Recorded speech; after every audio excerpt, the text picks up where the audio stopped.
दोस्तों नमस्कार। कुंभ मेले के लिए जाने को तैयार यात्रियों के ऊपर जब मौत बरसी तो किसी को उम्मीद नहीं थी कि नई दिल्ली स्टेशन पर ऐसा हादसा हो जाएगा। नई दिल्ली स्टेशन पर जो भगदड़ मची और कई लोगों की मौत हुई, जैसा हमने देखा, निश्चित रूप से बहुत दुखद है। लेकिन दोस्तों, क्या इस तरह की घटनाओं को रोका नहीं जा सकता है? जब हमें पता है कि इतनी भीड़ आएगी, जिस तरह का हमारे यहाँ इंफ्रास्ट्रक्चर है, जिस तरह का हम यहाँ पे सिस्टम डेवलप करते हैं, क्या हम ये प्रयास नहीं करेंगे कि वो सेफ हो? क्या दुनिया में कोई ऐसा सिस्टम नहीं है जो इस बात को सुनिश्चित कर सके कि सेफ सिस्टम डिजाइन किए जाए, सेफ इंफ्रास्ट्रक्चर डिजाइन किया जाए? लेकिन होता क्यों नहीं? सवाल आज इस बात का है। आज हम इसी मुद्दे पे चर्चा करेंगे, इसलिए वीडियो में जो बातें मैं आपके सामने रखूंगा वो आपको ये बताएंगी कि ये सब पॉसिबल है। मैंने एक एनालिसिस किया है जो मैं आज आपके सामने रख रहा हूं। बहुत मुश्किल नहीं है ये सब चीजें करना, लेकिन क्या हमारे डिपार्टमेंट्स, सरकारें ये करना चाहती हैं या नहीं, या हर चीज कैजुअल एटीट्यूड में कि सब चलता है करके हम लोग चीजों को टालते रहे? दोस्तों, ऐसा नहीं है कि दुनिया में भीड़ सिर्फ हिंदुस्तान में होती है। आप कहीं पे भी चले जाइए, चाहे आप ओलंपिक्स में चले जाइए, वहां भी हजारों लोग आते हैं। आप दुनिया के किसी भी बड़े फेस्टिवल में चले जाइए, वहां पे हजारों लोग आते हैं। आप बड़े बड़े कंसर्ट्स में चले जाइए, वहां हजारों लोग आते हैं। पॉलिटिकल रैलीज में चले जाइए, वहां हजारों लोग आते हैं। नई दिल्ली स्टेशन पर कितने हजार लोग होंगे, सोचिए जरा। कुंभ जितनी भीड़ तो थी नहीं। एक रैली में जितने लोग आते हैं उससे कम लोग नई दिल्ली स्टेशन पर थे। इस बात को भी आपको गौर करना होगा। तो फिर हुआ क्या? हुआ ये कि जब आप ध्यान से देखें तो ये जो भीड़ आपको दिख रही है, यहां जो लोग खड़े हैं, इतनी भीड़ तो आपको एक स्टेडियम के गेट से बाहर आते जाते भी दिख सकती है, पब्लिक रैली में भी आते जाते दिख सकती है। तो फिर ऐसा क्या हुआ? प्रॉब्लम यह है कि जो इंफ्रास्ट्रक्चर बनाए जाते हैं वो डिफेक्टिव है। अगर आज आप भारत के किसी भी रेलवे स्टेशन में जाके उनकी सीढ़ियां देखें, आपको पता है कि उन सीढ़ियों में हर जगह बुजुर्ग भी चढ़ते हैं, बच्चे भी चढ़ते हैं, महिलाएं भी चढ़ती हैं और सबके पास सामान होता है। लेकिन उन लोगों को सहारा देने के लिए उन सीढ़ियों में बीच में बहुत कम जगह पे गाइड रेल्स होती है, और अगर एक तरफ होती है तो दूसरी तरफ नहीं होती। कहने का मतलब है कि क्या डिजाइन में सुधार नहीं हो सकता था? अब तो हम जगह लिफ्ट, एलिवेटर की बात कर रहे हैं, लेकिन बहुत सारी जगह पे, इवन दिल्ली के स्टेशन में भी, या तो लिफ्ट काम नहीं करती। अगर 500 लोगों को ऊपर नीचे जाना है तो लिफ्ट में कब तक आदमी इंतजार करेगा? और मुझे एक बात बताइए, छोटे बच्चे, बुजुर्ग जिनके पास सामान है, वो इन सीढ़ियों से कैसे उतरेंगे, कैसे चढ़ेंगे? और आपको भी पता है कि जब हाथ में सामान होता है या बच्चे गोदी में होते हैं तो बैलेंस रखना मुश्किल हो जाता है, और ऊपर से भीड़ का धक्का। और अगर एक भी आदमी इस भीड़ में गिरा सीढ़ी में, तो आपको पता है फिर एक के बाद एक कास्केडिंग इफेक्ट, किस तरह से एक स्नोबॉलिंग इफेक्ट बनता है। दुख की बात यह है कि ये सब चीजें पॉसिबल हैं क्योंकि इसके लिए एक पूरा वेल स्टेब्लिश सिस्टम होता है। उसका नाम है safety audit of public infrastructure. अब रेलवे स्टेशन पब्लिक इंफ्रास्ट्रक्चर है, आपकी पॉलिटिकल रैली जहां होती है वो ग्राउंड्स पब्लिक इंफ्रास्ट्रक्चर है, जहां पे कुंभ मेला हो रहा है वहां पब्लिक इंफ्रास्ट्रक्चर है। चूक क्यों हो जाती? क्योंकि शायद हम लोग ढंग से ऑडिट नहीं करते, और जिन लोगों को जिम्मेवारी दी जाती है उनको लगता है कि वो तो रोज ये देख रहे हैं, सब ठीक है, आज तक तो हुआ नहीं, आगे भी नहीं होगा। ये जो कॉम्प्लिसेंसी डेवलप हो जाती है, यही इस खतरे का पहली घंटी बजाती है। इसीलिए कभी भी जो डिपार्टमेंट या जो मैनेजमेंट जिस सिस्टम को चला रहा है उसकी जिम्मेवारी ऑडिट की नहीं होनी चाहिए। इस बात को आपको समझना चाहिए, क्योंकि जो आदमी बाहर से आएगा वो बहुत ऑब्जेक्टिवली देखेगा, क्योंकि उसको नहीं पता यहाँ काम कैसे होता है। वो हर छोटी बड़ी चीज को जानने का प्रयास करेगा, और उस प्रोसेस में अगर उसके पास एक्सपर्टाइज और एक्सपीरियंस है तो वो बता देगा ये चीज गलत है। लेकिन अगर उसी डिपार्टमेंट के ऑडिटर्स को आप बार बार इस्तेमाल करते हैं तो अगर सामने चीज गलत भी हो रही है तो लगता है कोई बात नहीं, चलता है, ठीक हो जाएगी, अभी तो 5 दिन है, 10 दिन है, सब ठीक हो जाएगा।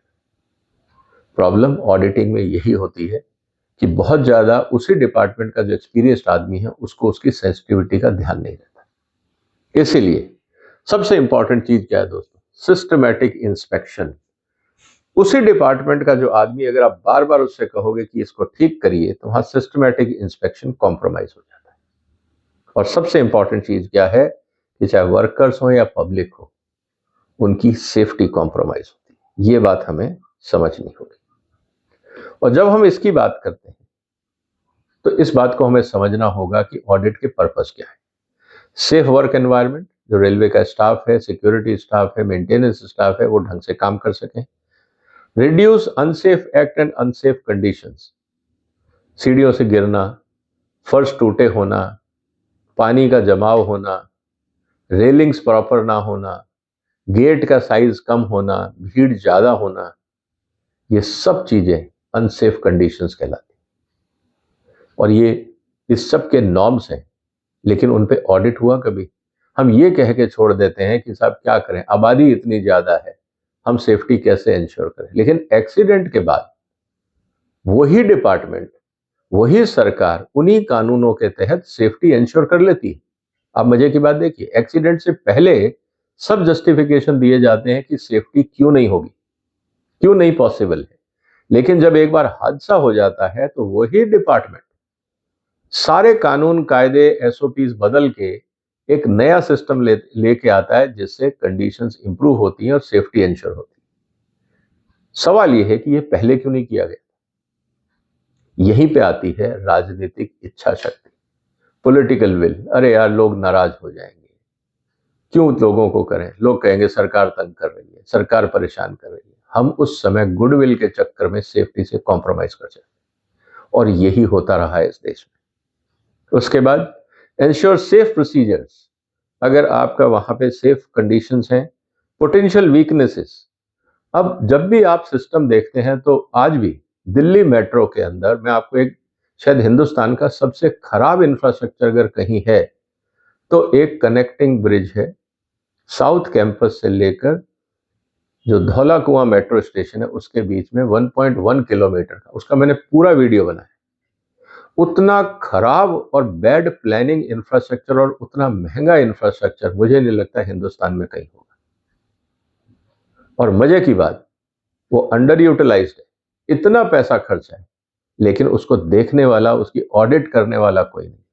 मैं कई बार लिख चुका हूं, ट्वीट कर चुका हूं कि ये सिस्टम गलत है, इसको सुधारिए, लेकिन कोई सुनने वाला नहीं। लेकिन आप जब बात करेंगे मंत्रियों से, अधिकारियों से कि नहीं नहीं आप फीडबैक दीजिए, हम ध्यान देंगे, जब फीडबैक दिया जाता है तो कोई नहीं पढ़ता है।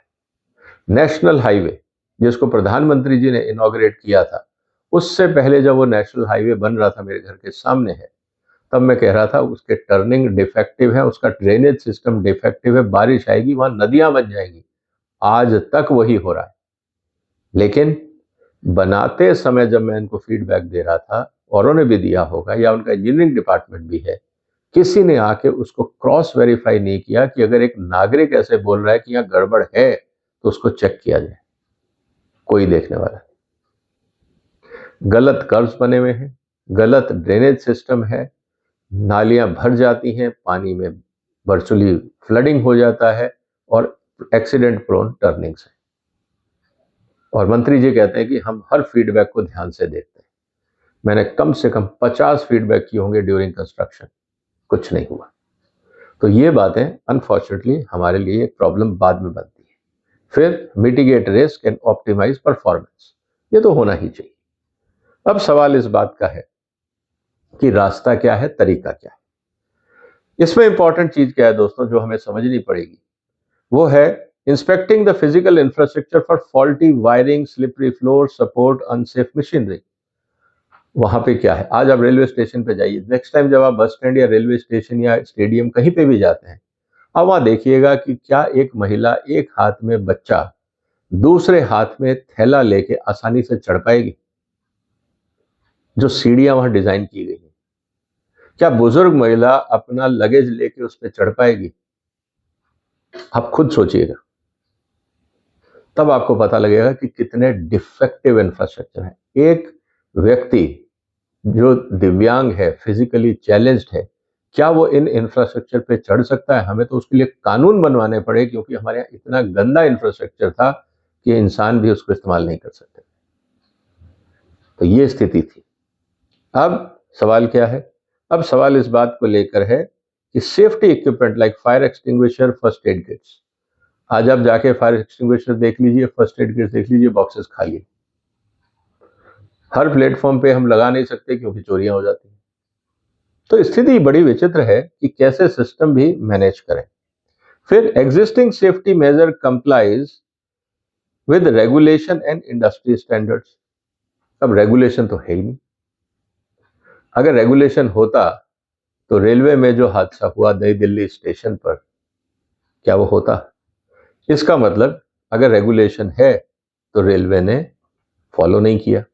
अब आप कहेंगे कि साहब एक्सेसिव भीड़ थी, तो क्या भीड़ को कंट्रोल करने के लिए रेगुलेशन नहीं है? जब आपको पता है कि एक प्लेटफॉर्म पे 3 गाड़ियां आनी है, तो आप कैसे मैनेज करते? वो लॉजिस्टिक्स चैलेंज किसका था? क्यों नहीं मैनेज किया गया? क्यों वो ट्रेनिंग या एसओपीज काम नहीं आई? सवाल इस बात का है। उसके अलावा इंसिडेंसेस जो होते हैं स्लिपिंग के, ट्रिपिंग के, फॉलिंग के, डैमेजेस के, लीकेज के, उनकी कोई रिपोर्ट बनती है? उसको कब रिपोर्ट को इवैल्यूएट किया जाता है और किस लेवल पे किया जाता है? एक खानापुरी होती है कि डैमेज देखा गया, रिपेयर कर दिया गया। हकीकत यह है कि वो डैमेज वहीं का वहीं रहता है। ये डॉक्यूमेंट कभी पब्लिक डोमेन में नहीं रखे जाते। क्यों? मेंटेनेंस के और सेफ्टी के डॉक्यूमेंट्स पब्लिक डोमेन में क्यों नहीं? आखिरी बार रेलवे प्लेटफॉर्म का किसने इंस्पेक्शन किया था और क्या क्या फॉल्ट मिले थे और क्या रेक्टिफिकेशन हुआ? अगर जनता को पता होता तो जनता भी कह देती कि रिपोर्ट फर्जी है, लेकिन हम उन रिपोर्ट्स को छुपा लेते। किसका हम बचाव कर रहे हैं? ये अपने आप में एक बहुत बड़ा सवाल है। और फिर रिव्यूइंग जो इंपॉर्टेंट चीजों में मैं कह रहा था, ergonomic issues, physical and electrical hazards, ये अगर आप नहीं करेंगे तो मुश्किल हो जाए।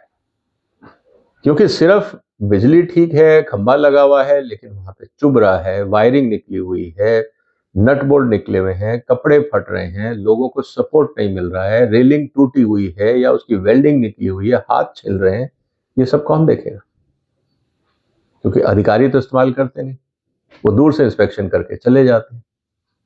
भुगतना आम आदमी को पड़ता है जो सिस्टम का इस्तेमाल करता है। तो सबसे इंपॉर्टेंट सवाल यह है कि क्या भारत सरकार एक mandatory public infrastructure safety audit act लेके आएगी और इसको मैंडेटरी किया जाए? हमारे यहाँ पे क्वालिटी काउंसिल ऑफ इंडिया है, उसमें एक अथॉरिटी बनाई जाए पब्लिक इंफ्रास्ट्रक्चर सेफ्टी एक्ट के तहत, ताकि हर पब्लिक इंफ्रास्ट्रक्चर के बाहर ये लिखा जाए, रेलवे स्टेशन के बाहर, कि ये रेलवे स्टेशन की सेफ्टी ऑडिट हुई है। कम से कम रेलवे इंटरनल पहले ऑडिट करेगी, फिर एक्सटर्नल ऑडिटर आएंगे, फिर उसको सर्टिफाई किया जाएगा। लोगों की जिंदगी को बचाने के लिए अगर थोड़ा सा खर्चा करना पड़ जाए रेलवे को तो क्या बुरा है? इसी तरह से बस स्टैंड, इसी तरह से एयरपोर्ट्स, इसी तरह से बाकी और सुविधाएं, मंडियां हैं, बाकी जगह पे हैं। अगर हम पब्लिक इंफ्रास्ट्रक्चर और पब्लिक हेल्थ, पब्लिक सेफ्टी की बात करते हैं तो ये ऑडिट मैंडेटरी होना चाहिए। क्या भारत सरकार, मोदी सरकार ये कानून लेके आएगी? क्या ये कानून लाना चाहिए या नहीं? दोस्तों, जो भी आपके विचार हो कमेंट बॉक्स में लिखिए, क्योंकि ये जानना बहुत जरूरी है कि जिस इंफ्रास्ट्रक्चर का हम इस्तेमाल कर रहे हैं क्या वो सेफ्टी पैरामीटर्स पे खरे उतर रहे हैं? क्योंकि पैसा तो टैक्स पेयर का लग रहा है। करप्शन होती है, घटिया डिजाइन बनाया जाता है, घटिया मटेरियल लगाया जाता है, चीजें टूट जाती हैं, रिपेयरिंग होती नहीं है, और जब हादसे होते हैं तो आम आदमी मरता है, वो टैक्स पेयर मरता है जिसने पैसे दिए। जो लोग करप्शन करके पैसा खा के चले गए, उनमें से कितने लोग इस हादसे में मरे होंगे? कोई नहीं होगा। तो सवाल इस बात का है कि पब्लिक इंफ्रास्ट्रक्चर सेफ्टी ऑडिट का कानून हिंदुस्तान में होना चाहिए या नहीं? मेरा मानना है ये होना चाहिए और मैंडेटरी होना चाहिए। दोस्तों, आपकी क्या राय है?